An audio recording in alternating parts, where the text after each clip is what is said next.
Iniciamos la segunda parte de esta capacitación. En la primera vimos los contenidos que proponemos para trabajar cada año en cada unidad didáctica y a lo largo de 6 años, además del contenido de las cápsulas. Ahora lo que abordamos en estas siguientes sesiones, cómo transmitimos eso a los alumnos. Es decir, hablamos de la metodología, de cómo lo enseñamos nosotros y cómo lo aprenden ellos, ¿no? Entonces, igual que los contenidos están distribuidos de una manera muy clara y muy sistemática, es siempre la misma para facilitarnos el trabajo, también la metodología sigue unos criterios muy definidos, con la misma intención de facilitar, y también, como veremos, para aumentar su eficacia pedagógica. Entonces voy a explicar ahora 4 criterios metodológicos que son válidos para todos los libros, desde Contigo 1 hasta Contigo 6, y que son válidos para todas las unidades. Por eso no me referiré a las cápsulas, porque cada una sigue una metodología distinta. En cambio, los criterios de los que ahora voy a hablar son aptos para todas las unidades. En otros vídeos, en cambio, lo que explicaremos ya son las peculiaridades de los libros 1 y 2, y después las peculiaridades de los libros del 3 al 6, ¿no?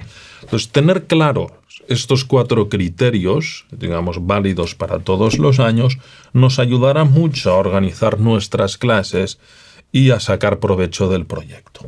Esperamos que sean útiles. Entonces, el primer criterio es doble página, sesión de clase, como ven. Cada doble página del libro corresponde, o sea, abramos el libro por cualquier página de una unidad didáctica, una doble página corresponde a una sesión de clase. O al revés, una sesión de clase es una doble página del libro. Un día, esa sesión será de observamos la realidad. Y toda la clase estará dedicada a esa observación de la realidad en esta unidad concreta. La siguiente clase, pasamos página y será Caminamos con Israel. Igual que pasamos página y la siguiente unidad será, la siguiente sesión de clase, pasamos a la página siguiente y estamos en la sesión de Conocemos a Jesús, que a veces tendrá 2 sesiones. Y en la siguiente pasamos página y Vivimos con Jesús, que si tiene 2 sesiones serán dos sesiones de clase, ¿no? El primer criterio, una doble página es una sesión de clase. En cada doble página, por tanto, en cada sesión de clase, verán que siempre hay pocas actividades y de dinámica variada. Lo explico. Es decir, el alumno aprende el contenido de aquel día, aquel contenido que decíamos antes está tan definido en cada unidad, en cada apartado, lo aprende haciendo las 3 o 4, como mucho 5 actividades de aquella sesión. Y decíamos de dinámica variada. Es decir, a lo mejor empezará, lo que hará es observar un pequeño video, una imagen, una sucesión de imágenes, o leer un texto breve, que será pues leerlo individualmente, otras veces leerlo en voz alta, o escuchar una canción. Otra actividad será pues dialogar por parejas, en grupos, todo el grupo. Otra actividad será trabajar individualmente, o bien escribir, dibujar, recortar, completar, lo que sea, ¿no? O hacer una actividad interactiva, que está en el libro digital, o unos minutos de reflexión en silencio. Entonces, ¿de qué se trata? De que los alumnos cambian durante aquella sesión de clase, del tiempo del que dispongamos, ¿no? Cambian varias veces de dinámica de trabajo durante la misma sesión, alternando momentos más activos y momentos más reflexivos, ¿no? Y no muy largos cada uno de estos momentos. Pues esta variedad y esta duración de cada una de estas variedades, digamos, basándonos en aportes de la neurociencia, sabemos que favorece la atención de los alumnos. La favorece mucho más que si durante toda la sesión está haciendo la misma actividad o la misma dinámica de actividad, ¿no? Si todo el rato está, si todo el rato está viendo un video o si todo el rato estamos dialogando, pero si en cambio hemos dedicado unos minutos al diálogo, después unos minutos al trabajo personal, después unos minutos al silencio o a escuchar una canción, pues esta distinta dinámica facilita, incluso favorece la atención en cada una de estas situaciones, ¿no? En este sentido, cada clase, podríamos decir, es una sucesión de actividades, las actividades que me aparecen en aquella doble página.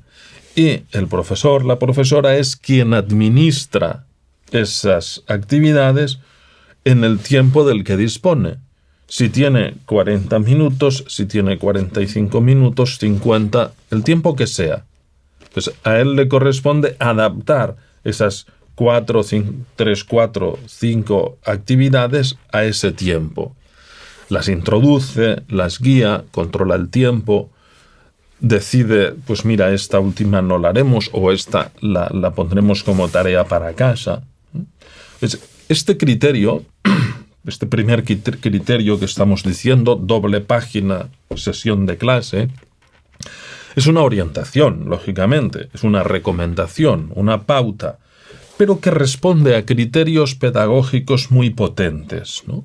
Aunque lógicamente pueden darse razones para modificarlo, nosotros aconsejamos respetar estas sesiones de clase, porque son monográficas, es decir, el niño durante toda aquella sesión está tratando de un solo tema y muy definido, que conecta con otros temas, de acuerdo, pero tanto nosotros como docentes, como el alumno como alumno, está muy ubicado, ¿no? Y, porque además de ser un solo tema, las actividades siguen un ritmo, un orden, ¿no? Una secuencia. Es claro, si nos saltamos este criterio de una doble página, una sesión de clase, rompemos este criterio pedagógico, ¿no? El segundo criterio sería el mismo apartado, la misma metodología. Es decir, en un mismo libro, no en todos los libros, pero sí en el mismo libro, cada sección o cada apartado, es decir, caminamos con Israel o observamos la realidad, caminamos con Israel, conocemos a Jesús o vivimos con Jesús, sigue siempre el mismo orden y tipo de actividades en todas las unidades. El mismo orden y el mismo tipo de actividades. Es decir, en el mismo libro, siempre que estemos en la sección Caminamos con Israel, en todas las unidades haremos el mismo tipo de actividades. Siempre que estemos en Vivimos con Jesús, en todas las unidades haremos el mismo orden y tipo de actividades. Distintas, claro, que las que hacíamos en Caminamos con Israel, pero sí siempre las mismas en todas las unidades. Este ritmo repetitivo tiene dos ventajas muy importantes. Por una parte, para nosotros, para el docente, porque nos ayuda a conducir las clases.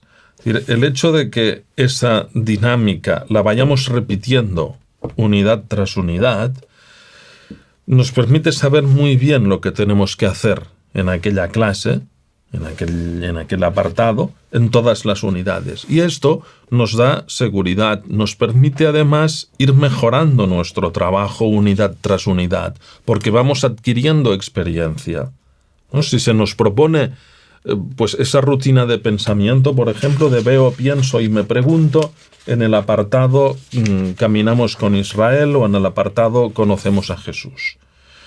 A lo mejor en la unidad 1 nos ha salido más o menos, pero como esa misma rutina se irá repitiendo en la unidad 2 y en la 3 y en la 4, y así durante 2 años, pues vamos adquiriendo experiencia y la podemos ir mejorando, ¿no? Nuestro propio trabajo y sacándole así cada vez un mayor rendimiento.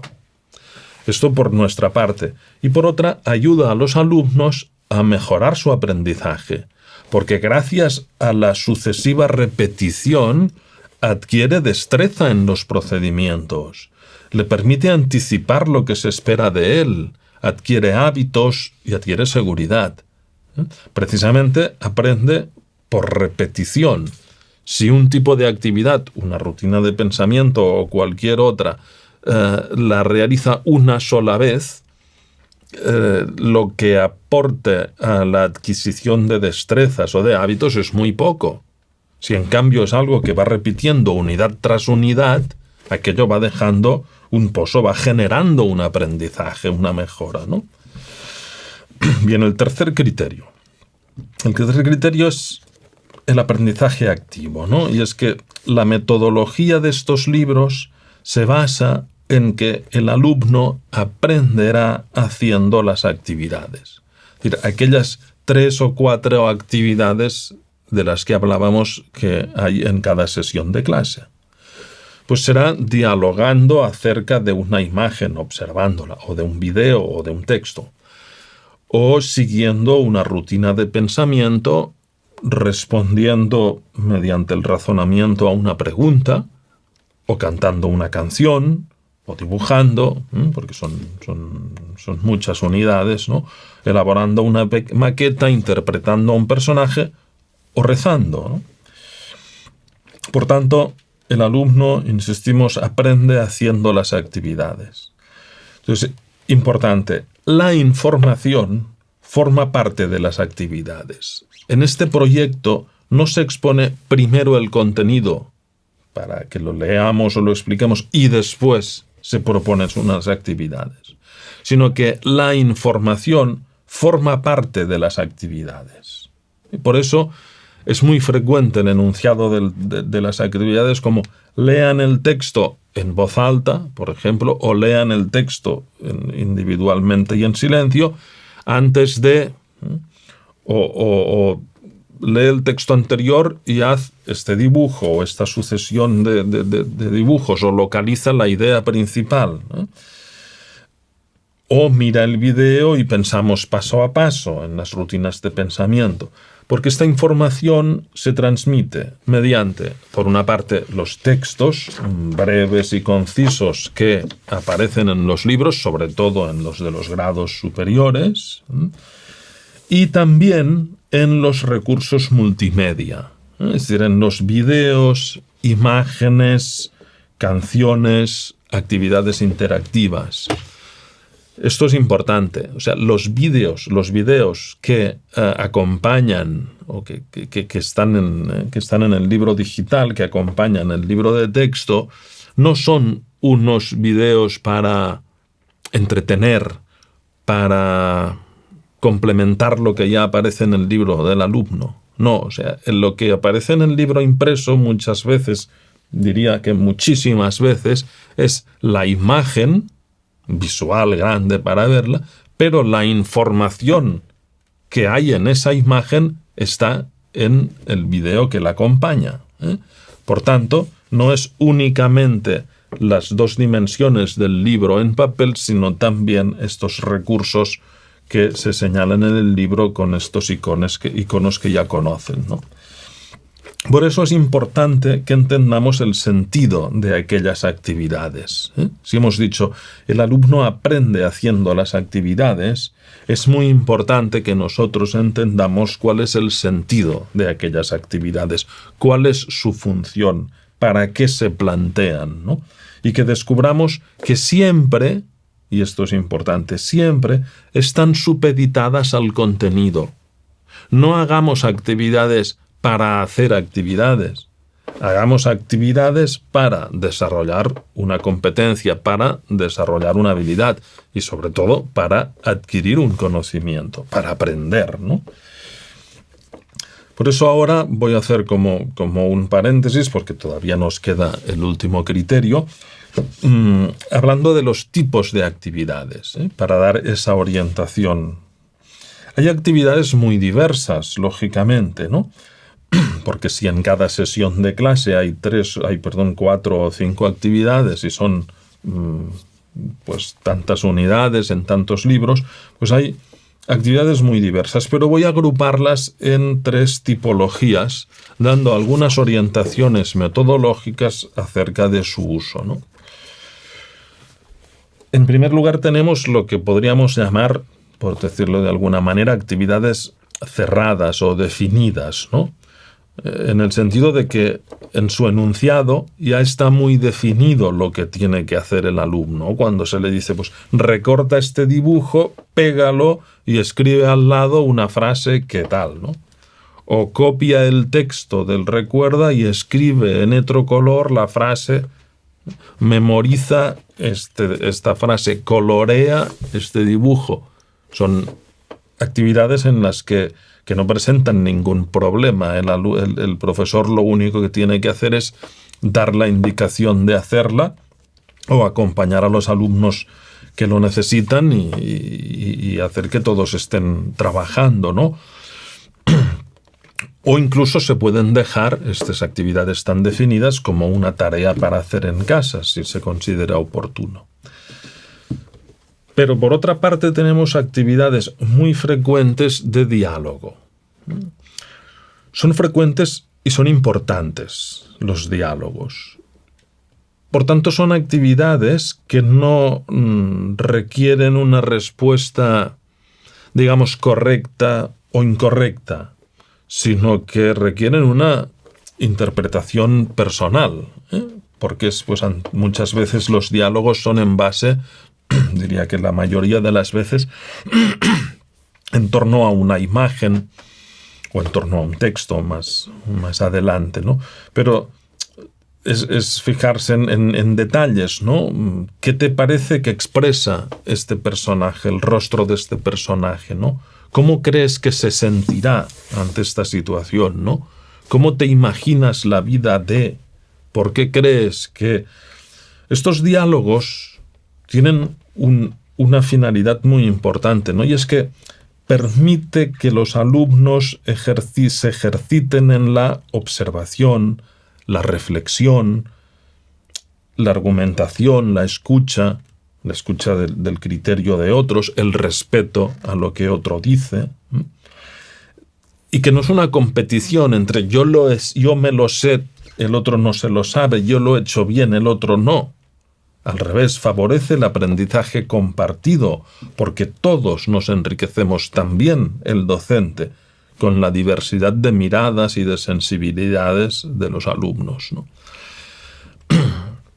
Pero esto no significa, me viene ahora esto a la cabeza, no significa que con diálogos así, digamos, de interpretación no estemos transmitiendo un contenido concreto, ya veremos que no, ¿no? Pero naturalmente, que es a lo que quiero señalar ahora, naturalmente en estas actividades es muy importante e imprescindible la administración, digamos, del profesor, ¿no? En primer lugar, porque ya he dicho que se repiten con frecuencia estos tipos de diálogos precisamente para adquirir un hábito, ¿no? Es muy importante crear, en primer lugar, el clima favorable para ese diálogo.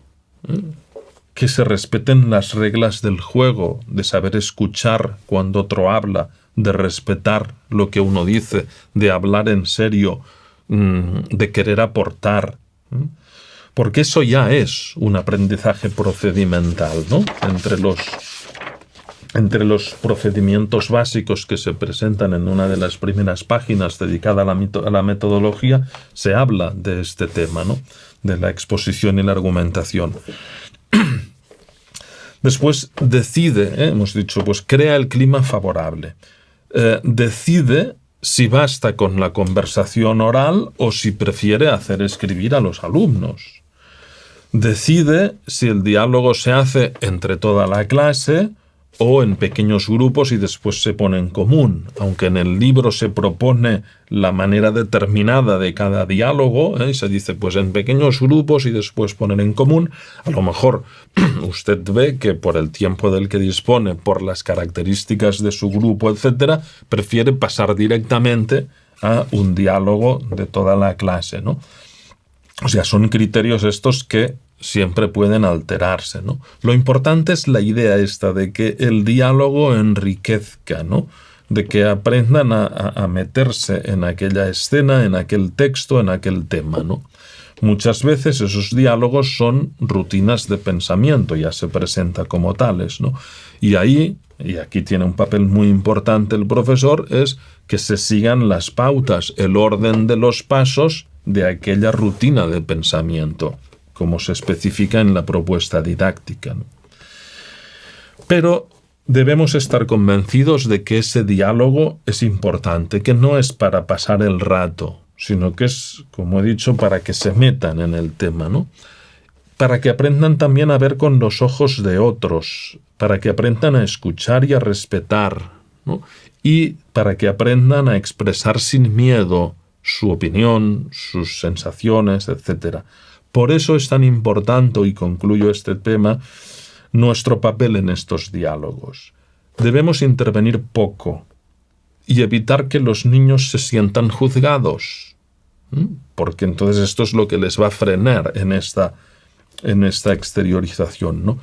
Y en cambio, lo que sí debemos hacer es hacer hincapié en lo importante para ir conduciendo el diálogo para que no se vaya hacia temas que no tienen nada que ver. Lo que he dicho al principio, supeditar la metodología, por tanto, en este caso, el diálogo, a la finalidad, a cuál es el contenido que nos interesa trabajar, ¿no? Por tanto, también es el que dice o determina, concluye, digamos, aquel diálogo, ¿no? Que llega a la conclusión. Después tenemos las actividades, decía, estoy como agrupando tipos de actividades, ¿no? Actividades de silencio, importantísimas, y es un elemento que está muy presente en todos los libros, ¿no? Son actividades que no consisten en realizar un ejercicio que hay que escribir, que hay que exteriorizar, sino que son actividades de reflexión, de oración, de compromiso, de autoevaluación, digamos, en el sentido pues, de mirar en la propia conciencia, que el profesor debe administrar. Y por tanto, debe también aquí crear ese clima favorable, ¿no? Pienso incluso que más vale no hacer una de esas actividades que hacerla mal, ¿eh? En el sentido de que no, de que sea pues que no haya ese silencio, que no haya esa paz, que a veces por las circunstancias no puede darse, pues no pasa nada. Porque lo importante es que el alumno, que los niños tengan, no una vez, sino muchas veces, una experiencia agradable de silencio, de serenidad, ¿no? De paz. Aunque sea muy breve, pero se trata que gusten, que tengan esta vivencia, ¿no? Esta experiencia, que sean momentos de calidad, aunque sean breves. Es mejor que sean de calidad que no hacerlos todos, hacer muchos, pero de cualquier manera, ¿no? Entonces, precisamente porque se van repitiendo con cierta frecuencia, seguro en todas las unidades, muchas veces siempre en el mismo apartado, adquiriremos experiencia y podremos ir mejorando, ¿no? Ir adquiriendo esa experiencia, a lo mejor pues de la luz que pongamos, de cómo introdujamos la actividad, etc., ¿no? Y por último tenemos lo que podríamos llamar una actividad, lo que llamamos una actividad extra, aunque no lo ponga así en el libro, pero esto es a partir de los libros, del libro 3 al libro 6,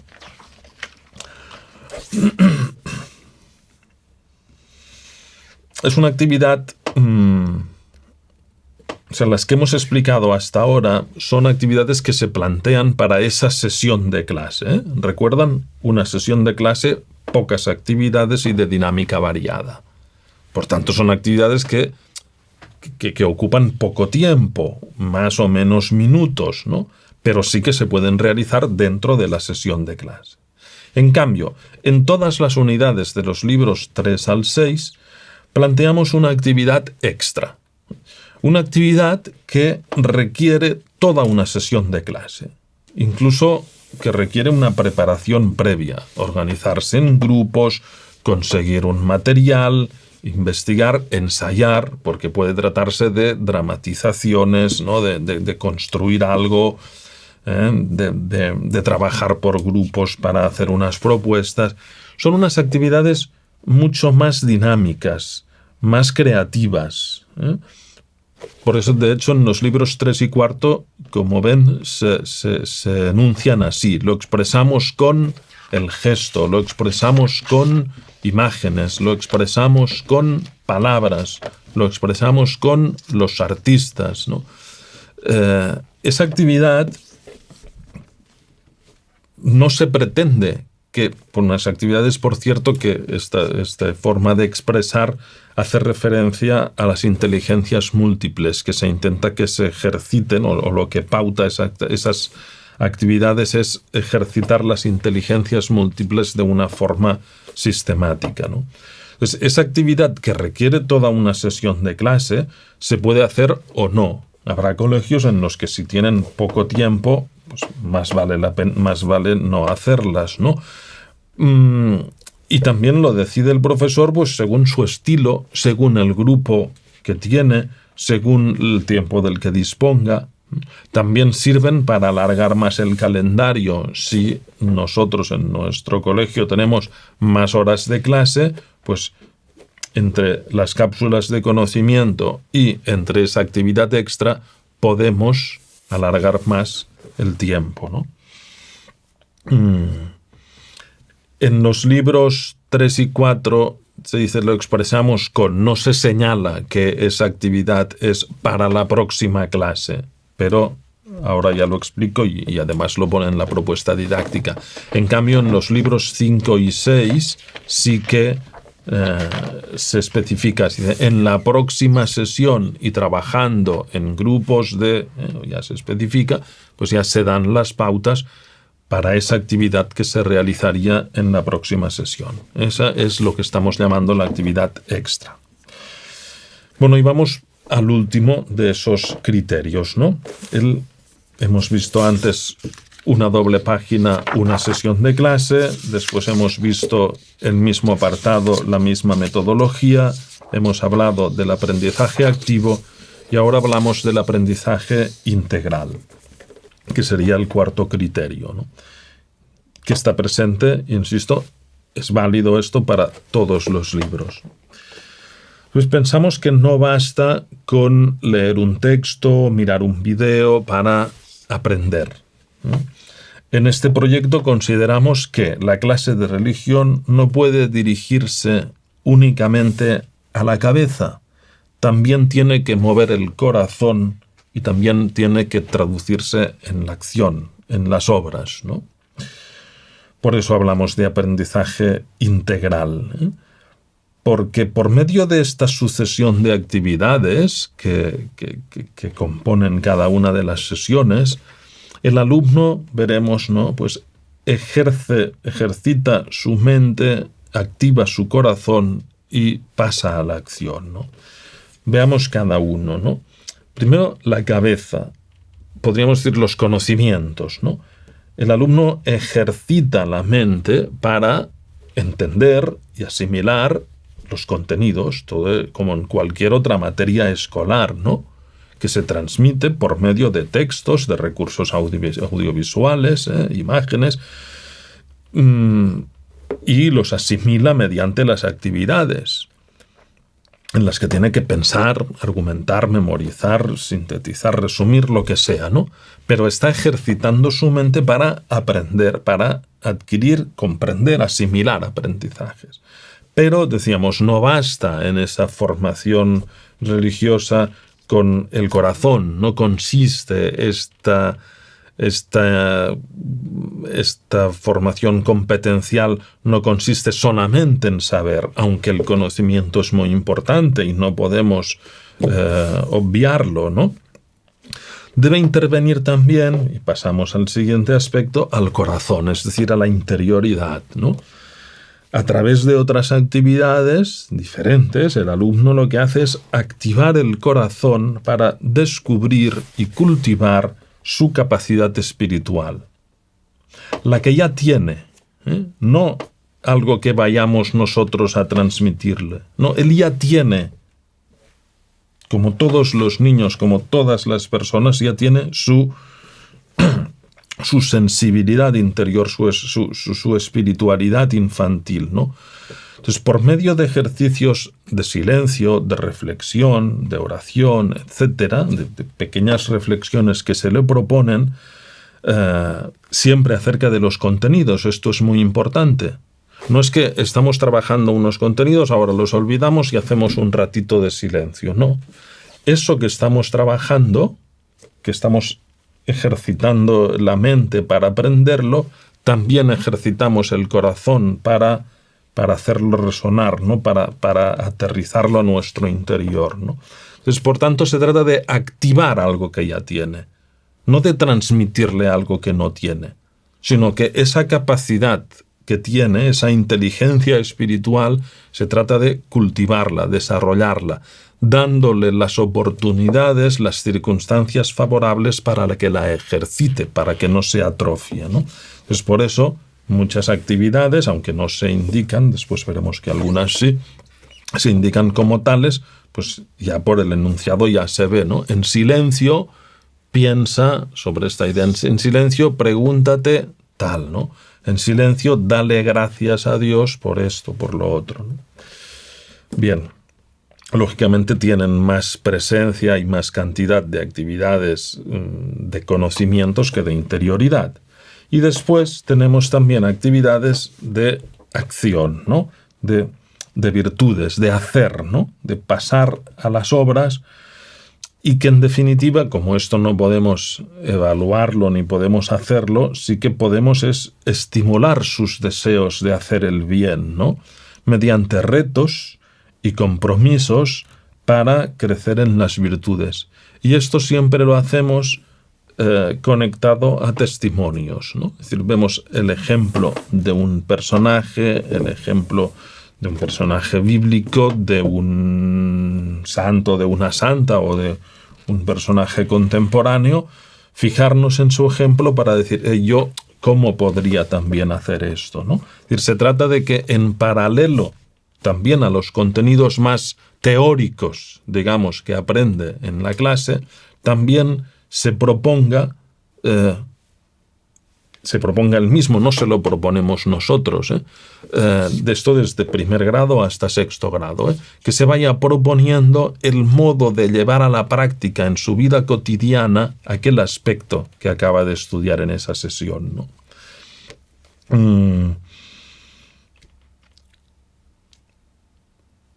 Por eso decía que todas esas actividades, que esas actividades de acción que se propone él, lógicamente no iremos después nosotros a comprobar si lo está llevando a cabo o no. Nuestro papel aquí será el de animar, exhortar, ¿no? Estimular esa puesta en práctica, ese pasar a la acción, ¿no? Todo ello decía que son actividades mezcladas en una misma sesión de clase. Esa clase en la que hay pocas actividades y la dinámica variada, hay actividades de aprender, hay actividades de silencio y hay actividades de formular un reto, un propósito, ¿no?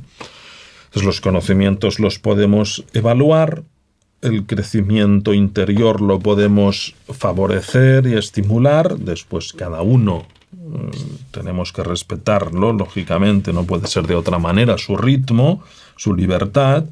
Y la acción en la realidad de su vida la podemos impulsar, animar, pero después cada uno con su libertad la puede llevar a la práctica o no. Pues para concluir, ¿no? Hemos hablado de 4 criterios aplicables a los 6 libros. Doble página, sesión de clase, con pocas actividades, para favorecer la atención. Mismo apartado, misma metodología, mismo orden y tipo de actividades para favorecer la adquisición de hábitos y destrezas. Aprendizaje activo por medio de esta sucesión de actividades y aprendizaje integral en el que interviene la cabeza, el corazón y la acción. En los próximos vídeos vamos a ver cómo esto lo aplicamos en una unidad, en el libro 1 y 2 o en los libros del 3 al 6.